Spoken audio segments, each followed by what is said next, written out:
जी hello viewers, मैं हूं कमर चीमा अपने यूट्यूब चैनल कमर चीमा के साथ। व्यूअर्स, अमूमन हम पाकिस्तान भारत पे और नेशनल सिक्योरिटी इश्यूज पे बात करते रहते हैं, लेकिन मैं चाहता हूं कि एक इस तरह की डिस्कशन भी होनी चाहिए जो कि मेरे दिल के बड़े करीब है कि पिछले 15-20 साल में इतनी ज्यादा एक्सट्रीमिज्म का राइज हुआ है। वॉयलेंट एक्सट्रीमिज्म बहुत ज्यादा बढ़ी है। इससे पहले भी वॉयलेंट एक्सट्रीमिज्म थी, लेकिन because of social media, because of globalisation and so many other factors ये बढ़ी है। इस सारे टॉपिक पर डिस्कशन करने के लिए मैंने रिक्वेस्ट की जनाब प्रोफेसर डॉक्टर ताहिर अब्बास को, जिनकी प्रोफाइल में जस्ट शेयर कर रहा हूं आपके सामने, जो कि इस वक्त लेडन यूनिवर्सिटी नेदरलैंड्स में पढ़ाते हैं और इनकी जो स्पेशलाइजेशन है that is on ethnicity, Islamophobia, radicalisation and terrorism. और इनकी एक बुक, वैसे तो बहुत लिखा है इन्होंने, लेकिन इनकी एक बुक है जो आ रही है मार्केट में आई थिंक 2021 मई में, काउंटरिंग वायलेंट एक्सट्रीमिज्म। और ये एक जाहिर बात है एकेडमिक्स में एक बहुत बड़ी जो है वो एडिशन होगा। Thank you very much doctor Tahir Abbas.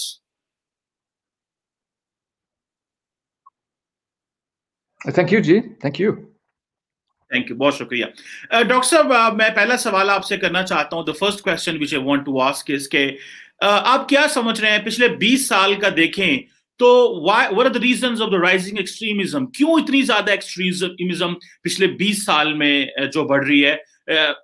मैंने थोड़ा 20 साल का सफर इसलिए लिया ताकि you know the war and terror, because of that and so many other factors are involved. So आपकी नजर में इसकी क्या वजह है? इसमें बहुत सारे factors हैं. For example, we have to look at the situation in Western Europe, which is very different from what's happening in South Asia, especially in Pakistan. So a lot of my work is focused on Europe, and I look at the situation of what we call European jihadis and violent extremism among our Muslim minority communities. And for me, the main factors are political. And the political issues are such that there are these grievances that young people have. They face all sorts of genuine lived experience problems of marginalization and exclusion, which create conditions that can take vulnerable people over the edge into violence. Now, it doesn't mean that racism and discrimination are the sole reasons, but they are important contextual factors in creating vulnerabilities. And there are also important psychological issues as well. A lot of young people, mostly young, not always, but mostly young people face all sorts of psychological vulnerabilities that make them susceptible to recruitment, which is often, as you say, in the last 20 years, much more likely to be online than real world. Pre 9/11, there were many examples of violent extremism, but much fewer. But they were far more real world in design and application. So social media, the online space, has created a very different set of opportunities and challenges for academics and policymakers in determining how we might think through the problems and solutions. Of course, in South Asia, in Pakistan, there are much wider, deeper historical problems. We saw the Islamization of society throughout the Zia al-Haq period. We've seen the lack of tolerance towards minorities growing in society. We see also issues of inequity that challenge people and direct them in ways that can lead to violent extremism. So in all of these cases, there are structural factors to consider. And these structural factors are the most consistent when we think about explanations across the board, global north and global south. But we also need to think that there are lots of psychological vulnerabilities that are also important in this in this equation. बिल्कुल ठीक है, that's wonderful, because आपका कहना ये है that के structural factors हैं for this marginalisation, exclusion, और इसमें और बहुत सारी चीजें आती हैं साइकोलॉजिकल। अच्छा डॉक्टर साहब, इसी से मैं एक अगर सवाल लिंक करूं, if I link a question here, and that is have you seen rising trend of extremism during COVID-19? Because the online space was the only space of connectivity in particularly in last 1 year. So क्योंकि ये COVID-19 चल रहा है, तो मैं ये जानना चाहता हूँ कि शायद आपकी बुक ने पता नहीं कवर किया कि नहीं किया, you might have written it before. तो आप क्या समझते हैं during this last 8-9 months or 1 year, आपकी क्या रिसर्च कहती है या आपने क्या पढ़ा है कि वायलेंट एक्सट्रीमिज्म में इजाफा हुआ है कोविड-19 की वजह से, या ये लोग भी बैठ गए हैं और they are on a break research? But it depends, you see. I mean, when we think about violent extremism, I referred to the Islamist or the implications for Muslim minorities. But the far-right extremism space has grown during COVID-19. We saw the events in Capitol Hill a week ago, and quite shocking and disturbing. And a lot of that was possible because of the online space, the mobilization, the ways in which different far-right, neo-Nazi, fascist groups have aligned themselves around various conspiracy theories, and so this is something that is again a challenge that has emerged in recent times. And for sure, we see the far right space opening up much more than we see almost the Islamist extremist space now. And the FBI, the MI5 are much more concerned about the risk of far right extremists, far right terrorist plots, and that's a big worry. And what's also different about the far right experience is how it's normalized through everyday politics. We see the words of President Trump and also Brexit take forward these kinds of ethno-nationalist, protectionist ideas of we are great and the other is a problem. And this is mobilizing what is consistently found in younger majority men who are less well educated and who tend to watch the news without criticism. It's having the lack of a critical mind and being vulnerable to conspiracy theories or conspiracy myths are also important. And the online space is just absolutely crazy for this, because we can get into echo chambers, we can get into these kind of silos. There are different applications in terms of Telegram and even Twitter. I mean, the mainstream application was able to mobilize far-right extremism through the utterances of President Trump. I think this is well documented now. Well, ठीक है, आप सही कह रहे हैं doctor साहब, लेकिन मैं अगला सवाल जो आपसे करना चाहता हूँ वो ये है कि जो यूथ है, how youth is getting extremist. For example, आपने कहा कि क्रिटिकल माइंड नहीं है, लॉजिक नहीं है, यू डिस्कस दिस, बट अगर आपको मुआवजा करना पड़े, if you have to go for a comparison between the youth in South Asia, for example, in India and Pakistan, and with the Western youth, what kind of a comparison will you draw as far as this getting extremist, as particularly youth, is concerned? Well, this is very important because we're just starting a very big European project looking at exactly this problem of far-right and Islamist extremism feeding off each other in the context of counter-ideology, counter-extremism, co-radicalization. And a lot of that is, again, underpinned by structural factors. We see the pressures of the economy, the widening inequalities, the rich are getting richer at the expense of the poor who are getting poorer. And young men don't have the same privileges that they would have had 30 years ago, 20 years ago. Society is much more global. The job market is global. Skill sets are not male specific, working in industry or factories. And even then, in the Second World War, we had women working in the factories. So there is this, the feminization movement has also led to competition in the labor market that men can't deal with. And we even find examples of men directing their violence towards women. The incel movement in North America is specifically targeting women as the problem that they see. So it's back to the economy, back to the structural dynamics of society and the lack of opportunities facing young men in a situation where there are more anxieties and vulnerabilities and less security than ever. And then these are some of the ingredients that can be turned into movements, and some of those movements can become violent down the line. ठीक है, ये तो आपने doctor साहब, ये आपने mention किया कि बेसिकली रिच जो है वो अमीर होता जा रहा है, प्रिविलेजेस का इशू है कि प्रिविलेजेस हैं, जॉब मार्केट थोड़ी कम हुई है, या फेमिनाइजेशन मूवमेंट ने किस तरह किया है. ये तो मुझे ऐसे लग रहा है कि ये तो मगरब के मसाइल हैं. लेकिन doctor Tahir, how do you see हमारी यूथ क्यों एक्सट्रीमिस्ट हो रही है? For example, youth in India and Pakistan, आप देख रहे हैं कि फॉर एग्जांपल पाकिस्तान में भी जो वो एक थोड़ा जो ट्रेंड है वो एक्सट्रीमिज्म का बढ़ रहा है. सुनते नहीं है जो एक दूसरे को, और समझते हैं कि जो मैं कह रहा हूँ वो सही है. भारत में भी हमने यही देखा कि यूथ जो है वो आगे सामने आई है और वो वायलेंट ट्रेंड्स ले रही है. सो वहां पे तो ये हो गया कि जॉब का इशू था, प्रिविलेजेस और ये था. यहाँ पे आप क्या समझते हैं? नेशनलिज्म फैक्टर है, रिलीजन फैक्टर है, या राइजिंग आइडियोलॉजिकल और आइडेंटिटी पॉलिटिक्स जो है ये रीजंस हैं? How do you see this here?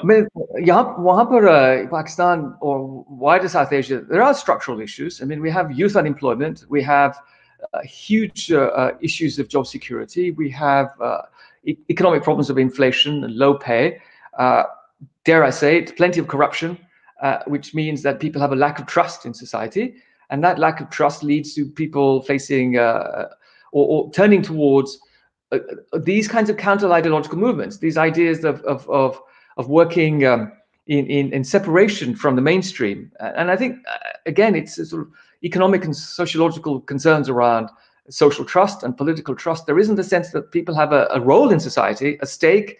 Their position as citizens is marginalized. And so it's easy then for them to be seduced by these alternative ideological pull factors. And of course, we have to think about the structural issues as the push factors. The pull factors are the ideological, the idea of the identity politics that is important when we think about people feeling the need to belong to something. And so in a vacuum, in a lack of opportunity, these alternative movements become appealing, and then there's this obviously this wider historical problem of ideological perspectives that have been politicized, mobilized through Islam, where Islam is seen as a solution to their problems, but in a very narrow reading of the religion and its application, which leads to the justification of violence for Islamic ends. And of course, that's a major problem that afflicts the Muslim world. That's also part of the puzzle here. And we need to think about what's happening there and what we can do to try and build institutions, try to restrict those movements from taking hold. And it has to be a multifaceted approach. We have to see all of these problems coming together and solutions having different aspects of their application. But of course, for sure, back to the structural, back to the lack of hope, the lack of sense of opportunity, the lack of a sense of belonging in one's own country, and this feeling that things will never change, things will never get better, leads to people looking for alternative meaning in their life. Absolutely right. That if there's a lack of hope, it's going to be a challenge for the youth and particularly for the wider society. So, Dr. Tahir Abbas, आप क्या समझते हैं कि जो religious extremism है, जिसको normally मगरब ने कह दिया जी इस्लामिक रिलीजियस एक्सट्रीमिज्म और इस्लामिक टेररिज्म कहना शुरू कर दिया, आप क्या समझते हैं? आपने जो बुक लिखी है काउंटरिंग वायलेंट एक्सट्रीमिज्म, इसमें आपने क्या फाइंड आउट किया कि अभी जो रिलीजियस एक्सट्रीमिज्म है, क्या ये अभी भी एक मगरब को थ्रेट है? जैसे कि for example the West understands that the rise of Islam in West, for example, what we have seen, what happened in France or even in some parts recently, few incidents in Poland and in other parts of the region, Europe में हमने देखा है. तो मगरब जो है वो समझ रहा है कि मजहबी इंतहा पसंदी अभी मुसलमानों की बढ़ रही है और कम हो गई है. What is the thought in the West? See, the thought of the West is that it's all about Islam, that it's a problem of Islamism that comes through people's practices of Islam. And that's a real problem because it isn't necessarily about Islam when it comes to the experience in the West. It is back to those everyday realities. And if we think about changing people's opportunity structures and their feeling of who they are in respect to their role in society as minorities, we then get a very different level of reality. There is a big securitization that's also involved here. And the counter-terror state, I mean, for example, 9/11. Before 9/11, Muslims were invisible. There was no real sense that Muslims caused any kinds of problems or concerns. Yet there was racism and discrimination. Our own British Pakistani history goes back to 100 years plus, but obviously post-war migration and settlement. And there are plenty of issues of discrimination and marginalization, but people were sort of invisible from the discourse. And racism is part of British society. It's part of European society. Racism is how these societies were built and their economies. But when 9/11 happened, suddenly there was this massive reaction, and this counter-terror state took hold, and it led to all sorts of policies of securitization, which put pressure on communities even further without providing opportunities. And so it is true that we need these tipping factors into extremism. And these young Muslims feel, look, if you're telling me I'm an extremist, well, look at me now. I have a beard now. I'm wearing a jalaba. I am now going to join an organization. Who am I now? I'm somebody now. You've made me into something that perhaps I wasn't wanting to be, but I've become somebody that is the complete opposite of where I want to be as a reaction to the hostility by the state. So we have to see these factors, and we have to see how sometimes Islamism is often used as a political tool.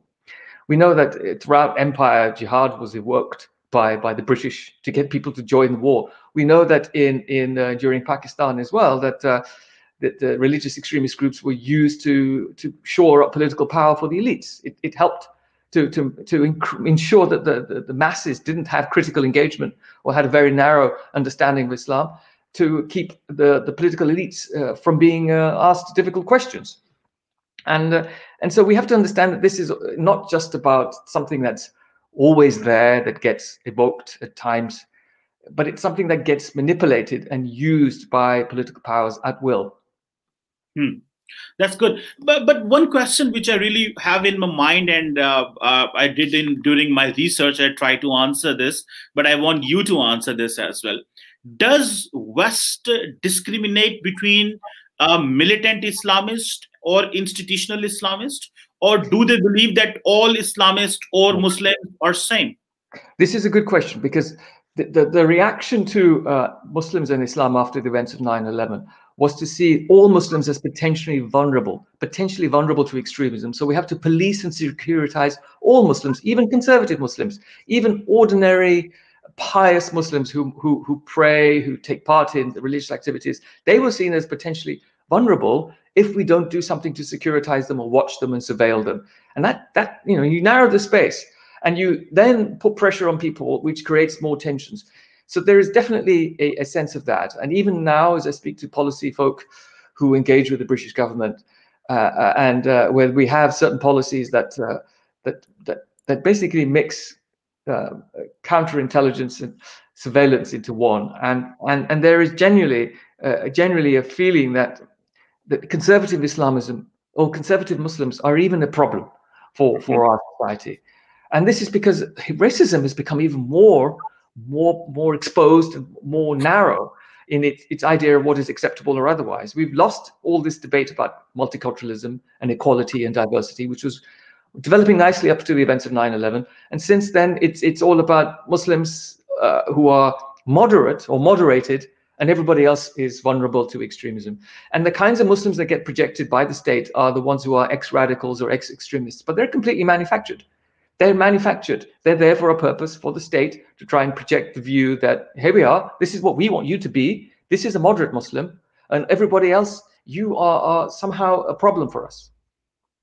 So a supplementary question to this is, what I get out of your discussion is that because of racism, the Islamist has got more problems. Is that right? I'm sorry, what do you mean? The Islamists have more problems. Yeah, what do you mean by the Islamists? No, by Islamists means, or I should say Muslims, by the way. Do you think that because of racist trends in West, racist trends in, for example, in Britain and other parts of the world, in Western world, the Muslims have got more challenges? Yes, absolutely. And it's not just domestic problems of a lack of support for integration or welfare provision or protecting people's sense of who they are as citizens through equality law. We also have these numerous adventures in terms of foreign policy, the illegal invasion of Iraq, that radicalized British Muslims. We also have we can't really call it the Arab Spring, but what happened there and some of the problems associated with that. And these things have a habit of coming back, hitting you back at home. And this complete disregard of the nuances of the Muslim world, and this idea that the Muslim world needs to be policed and regulated, and we in the West know what is best, it plays on the minds of Muslims in, say, France or Belgium or the Netherlands or Britain, who watch the television screens, who see the discourses about them in the newspapers, who realize that there are these surveillance measures and security issues. and they don't feel complete themselves. And so theirs is a reaction to all of these external threats often. And then it's the vulnerable mind that tips into this. Not everybody. People, not all people who are exposed to these problems respond to it through extremism. There are ways that people use which are less violent or non-violent, or all about taking secular approaches, or about actually positively presenting an image of Islam by volunteering, by taking part in society, by showing the positive light of Islam and Muslims. And we see plenty of these examples as well, by the way. Thank you very much. Another question which I have for you is, how do you see that terrorism and radicalization has damaged Islam in West? Because Islam doesn't preach terrorism, and Islam doesn't believe in radicalization. It all believes in moderation. It believes in coexistence. It believes in dialogue. It believes in inclusion. So how do you think that, your research believes that because of terrorism and radicalization, the Muslims in West, they didn't go for reforms through institutions. They didn't go for reforms by participating in institutional framework, because if you want change, you need to be part of the system. So do you believe there is a realization in Muslim world? This question is about Muslim world, or about Muslims in West. इनको में एहसास हुआ है कि हमने बहुत नुकसान किया है इस्लाम का, या हमारी हरकतों की वजह से इस्लामिक वैल्यूज को डैमेज हुआ है? It's not a question of Muslims who are a problem here. The problem is geopolitics. We understand where this extremism comes from. It's not from within, it's from without. It comes from external influences that get permeated through our institutions and end up on the streets and our mosques and so on. It's not about the say the Pakistanis in Britain. There are 1 million plus. Their heritage is Sufi Barelvi most of the time. They don't have this idea of extremism through the kind of Salafist or Wahhabi ideas that we find ourselves dealing with.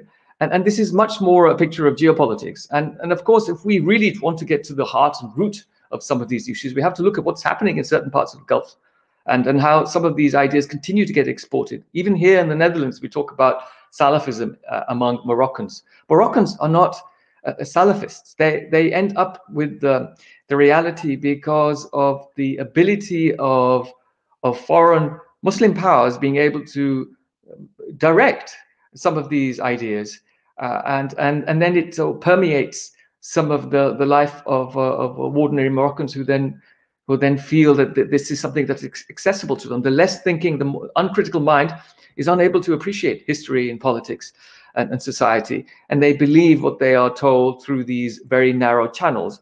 And so it's extremely well funded and organized, and we saw this operating in the 1980s. The amount of external funding coming in from different parts of the Gulf were affecting what was happening in those institutions locally.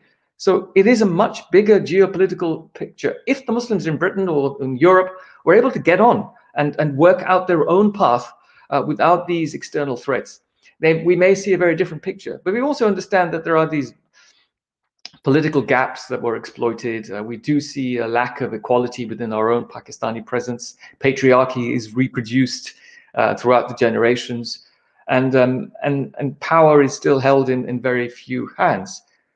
So I think for sure we understand that there are these ideological convictions that come through Islam, but they're not from within, they are from without. And that needs to be challenged at a much wider, deeper geopolitical level. But we don't do that. We don't see the British challenging various Gulf states on these things, because there are other arrangements made which they do not want compromised. Neither side wants compromised. You spoke about the Sufi Islam in your discussion. Do you really believe that the West understands the Sufi Islam, or there is a much representation of the Sufi Islam in Western societies? Because here in Pakistan and India, we believe that the Sufi Islam is all about pluralism and inclusion and positivity. So how much Sufi Islam is recognized and understood in Western societies, even within the Muslims? Well, I mean, if we think about Rumi is one of the most popular authors in America by far, and the ideas of Sufism, the idea of spiritual awareness, the idea of our oneness to humanity is again an essential principle of Islam. Tawhid is an absolute pillar, But again, it's interesting also that we think about vulnerable youth who are exposed to all of these ideological convictions that come from outside, and some respond to it by engaging in violence, but a number don't, and a sizable number engage in joining various Sufi tariqas and organizations, and they channel a kind of spiritualism which evokes much more open ideas about humanity and humility. And I think there is definitely a space for this, and there's definitely a recognition of this among wider European society and among Muslims whose heritage, for the main part, particularly from South Asia, does have heavy Sufistic leanings. We also know about the influence of this in parts of, say, the Maghreb, and also in terms of Turkey. It's the more radical, hardcore understandings of Islam that come out of certain Gulf states that have historically come out of the Gulf states. If we go back to the very origins of Islam, Takfirism, and then we see the influence. If we go to the periphery of Islam, Indonesia, or and so on, we see a very different idea of equality and inclusion and diversity, where people can live with other faiths and still feel very Muslim and engage in very Muslim practices without a sense of any particular challenge. So, it is about center and periphery here as well. True. So a couple of questions are left, and the one is about the Islamophobic trends. Since Prime Minister Imran Khan, the Pakistani Prime Minister, when he came to office, he went to the United Nations General Assembly on an annual session, he started speaking on Islamophobia. The Western countries have taken it very badly that Mr. Prime Minister speaks about Islamophobia, but he does not recognize or understand that there is a real threat to the Western countries, and those are the Islamists. So, for example, when Prime Minister Imran Khan few days was speaking here in Islamabad on Islamophobia, a Pakistani youth stabbed some of the Charlie Hebdo workers, I think, in Paris. So how do you see this Islamophobic discussion now in 2020? And we have seen the rise of Islamophobia even in India, where we find Corona terms like Corona Jihad, Islamophobic terms like Corona Jihad, Love Jihad.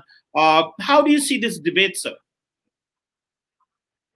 Well, Islamophobia has grown exponentially since the events of 9/11. It was very interesting. Prime Minister Imran Khan made a wonderful speech, I think 40 minutes. I followed it very closely. Islamophobia and radicalization, how this anti-Muslim content we find in political media discourses, the reality of unemployment and exclusion that faces Muslims far more, the violence that Muslim women face just because they wear a headscarf. It's the normalization of Islamophobia. It tips into radicalization. In fact, it is exactly what the recruiters use. They will say to vulnerable young minds, your society doesn't want you. You don't belong there. Come join us. We have something better to offer you. So Islamophobia and radicalization, which was the title of my previous book, is the idea of how these two forces feed off each other. And yes, of course, there are other issues, but for sure, Islamophobia is very powerful. We know in India, there are many Islamophobic forces which are nationalistic, which are the whole Kashmir question and how that's evolved in a very wrong direction, and how 200+ million Indians find themselves on the wrong end of some of these issues as well. So Islamophobia is very normal and very sad too. I mean, the recent example of President Macron, when he made quite strong speeches about Islamism and we will shut down the mosques, it led to a number of people getting stabbed the next few days. So there is a direct relationship with some of the things that people say in political speech that impact on the reality, on the minds of again, often teenagers, people barely out of their teenage years who've got all sorts of issues: migration history, refugee status, police harassment, and what they see on the television on a daily basis. So this is something that's grown and it continues to grow. We have it here in the Netherlands as well. We have a member of the government, Geerts Wilders, who's been a well-recognized Islamophobe in Europe.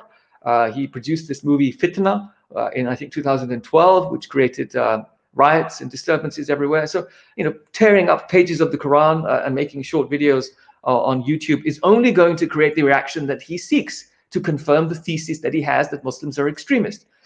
So it is something that is a tool also in the hands of right-wing, far-right politicians, because they know what they're going to get. Because Some of our vulnerable youth don't react to it in the way that should be, which is, ignore it, neutralize it, but they respond through emotion, and emotions are high right now for many Muslims across the world for obvious reasons. Okay, now I think just moving to the last part of the discussion, and when I was looking at the content of your book, you also speak about that how to counter terrorism, how to de-radicalize, and how to prevent extremism. So what kind of methods have you written there? What kind of suggestions have you given to the youth, particularly the Muslim youth and to the other youth, about countering violent extremism?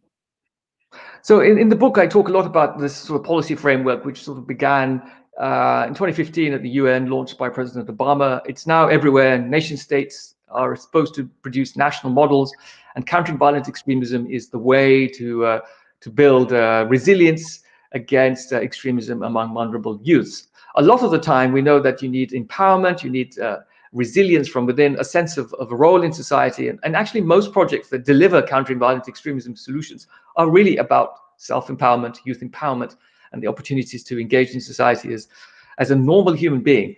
The policy is often talking about a reintegration and disengagement, but it's the question of reintegration into what? Yes, you can prevent vulnerable youth just before they get into violent extremism by working with their psychology and working with their understanding of Islam.